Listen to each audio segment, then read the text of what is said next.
12월 셋째 주 주일 예배를 사도신경으로 신앙 고백을 드림으로 하나님께 예배를 드리겠습니다. 전능하사 천지를 창조하신 하나님 아버지를 내가 믿사오며 그 외아들 우리 주 예수 그리스도를 믿사오니 이는 성령으로 잉태하사 동정녀 마리아에게 나시고 본디오 빌라도에게 고난을 받으사 십자가에 못 박혀 죽으시고 장사한 지 사흘 만에 죽은 자 가운데서 다시 살아나시며 하늘에 오르사 전능하신 하나님 우편에 앉아 계시다가 저리로서 산 자와 죽은 자를 심판하러 오시리라. 성령을 믿사오며 거룩한 교회와 성도가 서로 교통하는 것과 죄를 사하여 주시는 것과 몸이 다시 사는 것과 영원히 사는 것을 믿사옵나이다. 아멘. 찬송가 251장으로 하나님께 영광을 돌립니다.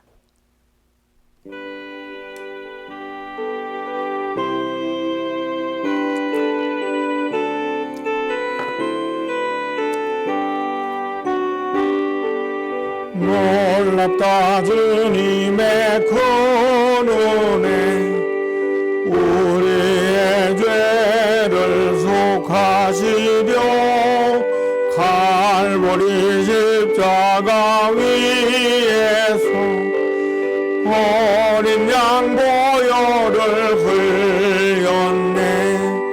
주의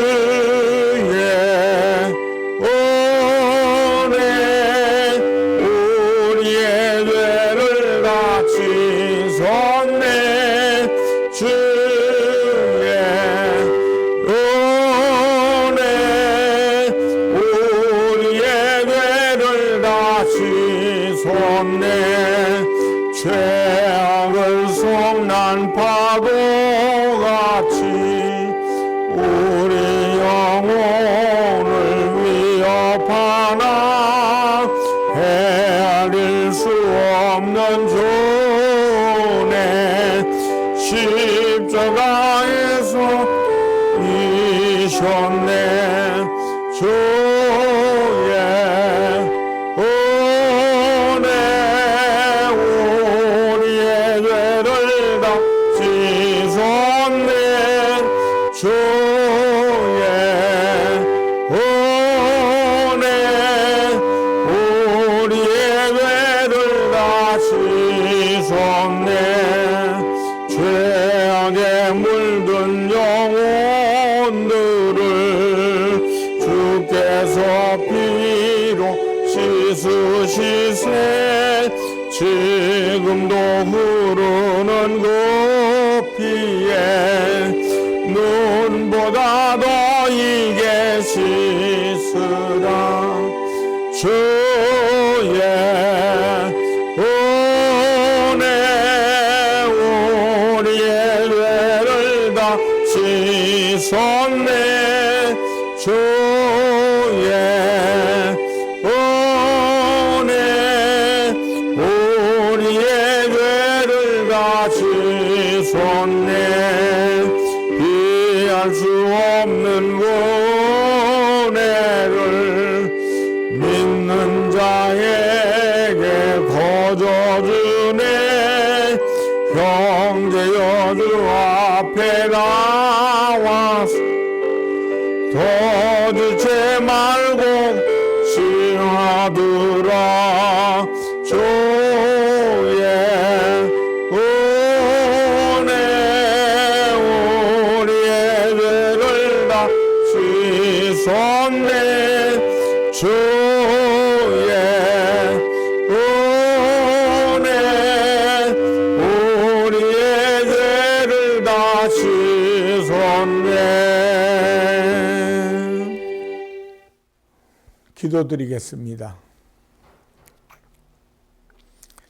하나님 아버지, 오늘은 대강절 예배입니다. 예수님의 강림하심을, 다시 오실 예수님을 또 기념하면서 초림하신 예수님을 우리들이 날마다 감사하며 예배드리는 아름다운 예배를 주께 드리는 귀한 주일 예배가 됐습니다. 오늘 예수님 만나러 온 이들에게 주님 만나 주시옵소서. 사망과 저주와 절망에서도 노인하는 비결도 예수님, 천국에 들어가는 것도 예수님, 어디에 가든 무엇을 하든 날마다 기쁨과 감사가 넘쳐날 수 있는 생애 예수님밖에 없사오니 오늘 예수님 초림하신 예수님 다시 만나는 시간이 되게 하여 주시옵소서. 예수님의 이름으로 기도드리옵나이다. 아멘. 하나님 말씀은 히브리서 2장 14절로 18절 말씀이 되겠습니다. 자녀들은 혈과 육에 속하였음에 그도 또한 같은 모양으로 혈과 육을 함께 지니심은 죽음을 통하여 죽음의 세력을 잡은 자 곧 마귀를 멸하시고 또 죽기를 무서워함으로 한평생 매여 종노릇하는 모든 자들을 놓아주려 하심이니 이는 확실히 천사들을 붙들어 주려 하심이 아니요 오직 아브라함의 자손을 붙들어 주려 하심이라. 그러므로 그가 범사에 형제들과 같이 되심이 마땅하도다. 이는 하나님의 이 일에 자비하고 신실한 대제사장이 되어 백성의 죄를 속량하려 하심이라. 그가 시험을 받아 고난을 당하셨은즉 시험 받는 자들을 능히 도우실 수 있느니라. 히브리서 2장 14절로 18절의 말씀을 통해 내 생애 최고의 사건, 이런 제목으로 은혜를 나눕니다. 예수님은 원래 하늘 보좌에 계신 영광의 왕이십니다. 성경은 세상에 인간의 육신을 입고 오신 분이라고 소개하고 있습니다. 이 일은 놀라운 일입니다. 왕이 왕의 자리를 내놓고 천민으로 내려올 수 있겠습니까?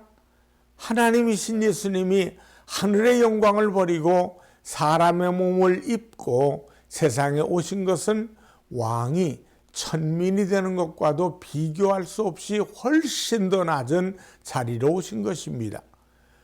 왕이 돼지우리에 들어간 것보다 더 낮아진 것입니다. 어떤 신학자는 하나님이 사람이 되신 것은 사람이 구데기가 되는 것과 같다고 하였습니다. 하나님이 사람의 몸을 입고 세상에 오신다는 것은 인간의 말로 표현이 불가능할 만큼 낮아진 겁니다. 이분이 바로 예수님이십니다. 예수님께서 왜 사람의 몸을 입고 비천한 자리에 오셨습니까? 다른 모든 것은 말씀으로만으로도 처리할 수 있었습니다. 말씀만 하시면 모든 것을 이루셨습니다. 하지만 이 구속의 일만큼은 말씀만으로 할 수 없는 일이었습니다. 히브리서 2장은 하나님께서 말씀으로 문제를 해결하지 않고 왜 직접 인간의 몸을 입고 세상에 오셔야 되었는지를 설명하고 있는 말씀입니다. 첫째, 예수님 사망 권세를 멸하시기 위하여 세상에 오셨습니다.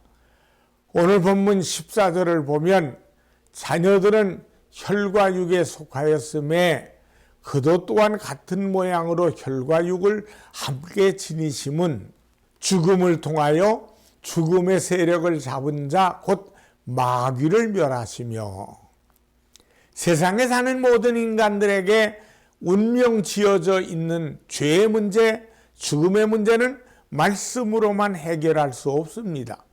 말씀으로 죽은 자를 살릴 수는 있지만 그들을 다시 그러나 살았다 해도 죽었습니다.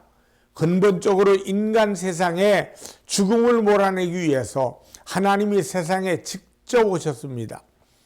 인간에게 가장 큰 불행이고 비극이고 아무도 이길 수 없는 사망 권세를 멸하시기 위하여 직접 세상에 오셨습니다. 인간은 하나님께 범죄하고 사망의 벌을 받았습니다. 그런데 사단은 인간이 가진 사망을 이용해서 인간이 자신을 위하여 일하도록 하였습니다. 오늘 말씀에 마귀가 죽음의 세력을 잡았다고 기록되어 있는데 마귀가 죽음의 세력을 가졌다는 뜻은 아닙니다. 살고 죽는 것은 하나님의 손에 달려 있습니다. 신명기 32장 39절에 보면 이제는 나 곧 내가 그인 줄 알라. 나 외에는 신이 없도다. 나는 죽이기도 하며 살리기도 하며 상하게도 하며 낫게도 하나니 내 손에서 능히 빼앗을 자가 없도다. 사단이 죽음의 세력을 가졌다는 말씀은 인간이 범죄함으로 말미암아 사망의 벌을 받았는데 사단이 인간의 불행을 이용한다는 뜻입니다. 인간에게 내린 가장 큰 불행은 사단을 자신의 욕구를 채우는데 그 인간의 불행을 사용하고 도구로 사용했습니다. 하나님이 인간에게 주신 징벌인 죽음을 이용해서 사람들을 자신의 마음대로 부리는 사단을 멸하기 위해서는 죄 없는 한 사람의 죽음이 필요했습니다. 죽기 위해서는 하나님이 땅으로 오셔야 했습니다. 하나님이 계신 하늘은 죽음이 없는 곳입니다. 죽기 위해서는 죽음이 가능한 땅으로 오셔야만 했고 죽을 수 있는 인간의 몸을 입고 오셔야 됐습니다. 사단은 사람들에게 내린 사망의 벌을 이용해서 자신이 원하는 것을 이루고자 했습니다. 그러므로 죽음의 문제를 해결하지 않으면 사단의 권세를 멸할 수 없습니다. 죽음의 권세를 멸하시기 위해서 예수님이 죽으셨습니다. 세상의 모든 사람들은 살기 위해서 이 세상에 왔다가 죽음으로 끝이 납니다. 그러나 예수님은 죽으시기 위해서 세상에 오셨습니다. 죽으러 오셨다가 부활의 생명으로 하늘에 오르셨습니다. 사람들은 살기 위해서 왔다가 죽어서 가지만 예수님은 죽기 위해서 왔다가 살아서 하늘로 올라가신 거죠. 세상 사람들은 살아있어야 기회가 있습니다. 죽으면 모든 것이 끝이 납니다. 그러나 하나님의 사람들은 죽어야 삽니다. 버려야 얻을 수 있습니다. 그래서 사도 바울은 고린도전서 15장 31절에 보면 형제들아 내가 그리스도 예수 우리 주 안에서 가진 바 너희에 대한 나의 자랑을 두고 단언하노니 나는 날마다 죽노라 그랬습니다. 바울은 자신이 죽을 때 곧 능력이 되고 생명이 되고 영광이 되는 사실을 깨달았습니다. 예수님께서 사망의 권세를 가지고 장난을 치는 마귀를 멸하시기 위하여 죽으셨습니다. 그리고 부활하심으로 사망의 권세를 완전히 깨뜨려 버리셨습니다. 그 주님이 나의 주님, 구세주가 되시고 내 아버지가 되시기에 우리는 빛의 자녀요, 생명의 자녀요, 거룩한 자녀가 된 것을 믿으시기 바랍니다. 우리는 이미 그리스도의 공로로 죄를 이기고 죽음을 이겼다는 사실을 꼭 기억하시기 바랍니다. 둘째, 예수님은 우리 죄를 속량하시기 위하여 세상에 오셨습니다. 오늘 본문 17절을 보니 그러므로 그가 범사의 형제들과 같이 되심이 마땅하도다. 이는 하나님의 일에 자비하고 신실한 대제사장이 되어 백성의 죄를 속량하려 하심이라. 다른 모든 것은 말씀으로 가능했습니다. 하지만 인간의 죄를 용서하기 위해서는 직접 세상에 오셨습니다. 인간의 모습으로 오셔야 되었습니다. 인간의 죄를 용서하는 데는 피가 필요합니다. 히브리서 9장 22절에 보면 율법을 따라 거의 모든 물건이 피로써 정결하게 되나니 피 흘림이 없는 즉 사함이 없느니라. 구약시대 사람들은 죄를 지으면 송아지나 양을 잡아서 제사를 드림으로 피해 제사를 드리게 되고 용서를 받게 됩니다. 그때 반드시 소나 양의 피를 제단에 바르고 사람에게도 발랐습니다. 그러나 짐승의 피는 사람들의 죄를 온전히 씻을 수가 없었습니다. 죄가 없는 사람의 피가 필요했습니다. 그러나 땅에서 태어난 모든 사람들은 하나님 앞에서 죄인이었습니다. 그러므로 사람들 사이에서 태어난 사람이 아닌 사람이 필요했습니다. 그래서 예수님은 성령으로 동정녀 마리아에게 잉태되어 아버지 없이 세상에 성령으로 잉태돼서 오셨습니다. 하나님께서 인간에게 해주신 일 중에 가장 크고 놀라운 사건은 그가 십자가에 죽으심으로 우리 죄를 용서해 주신 것입니다. 아무것도 없는 가운데 천지 만물을 창조하신 것이 놀라운 일입니다. 그러나 그 일은 말씀으로도 하실 수 있었습니다. 죽은 사람들을 살려내는 것 놀라운 일입니다. 그 일로 역시 말씀만으로 하실 수 있었습니다. 예수님이 어느 날 나인이라는 동네에 이제 한 과부의 아들이 죽어서 그 아들을 묻기 위해 장례식이 벌어졌습니다. 근데 예수님도 그곳으로, 즉 나인으로 들어가시다가 그 청년이 죽은 그 장례식에 서로 마주치게 됐습니다. 그때 그 어머니 여인이 얼마나 눈물을 쏟으며 울어대는지 예수님께서 그를 불쌍히 보시고 죽어있는 청년에게 말합니다. 청년아, 내가 내게 말하노니 일어나라고 말씀하실 때 그 청년이 일어났습니다. 또 바다에 폭풍우가 몰아쳤을 때 말씀으로 바다와 바람을 꾸짖을 때 바람은 잔잔하고 파도는 잔잔해졌습니다. 우리는 이런 일들이 너무 귀하고 놀라운 일들이기 때문에 믿는 것조차 어려워집니다. 그러나 이보다 수천 배, 수만 배 더 놀라운 일은 하나님이 영광을 버리고 이 땅에 사람의 몸을 입고 오신 것입니다. 그분이 우리 죄를 용서하여 주시기 위해 십자가에서 피 흘려 죽으신 사건입니다. 이 일은 말씀으로만 하실 수 없어서 하늘에서 내려오셨습니다. 이 일은 하나님의 영광과 권세로 해결하실 수 없어서 하나님이 직접 인간의 몸을 입고 죄의 값은 사망이기에 사망의 값을 치러주기 위해서 성육신하셔서 오셨습니다. 십자가에 달려 죽으신 겁니다. 이 사건보다 더 큰 사건은 세상에 존재하지 않습니다. 오늘 우리는 이 놀라운 일에 놀라지 않는 것이 문제입니다. 죽을 병에 걸린 사람을 하나님께서 고쳐주시면 놀라워합니다. 병에서 노임을 받은 사람은 여기저기 다니면서 간증하러 다닙니다. 비행기 사고나 자동차 사고에서 기적적으로 주님의 도우심으로 목숨을 구한 사람들은 그 기적이 놀라워서 간증도 합니다.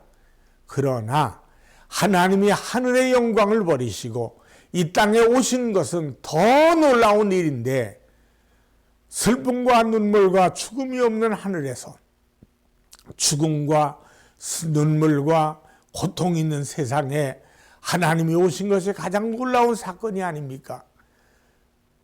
그분이 죄의 값은 사망을 감당해 주셨습니다. 이 죄값을 치르기 위해 십자가에 죽으셨습니다.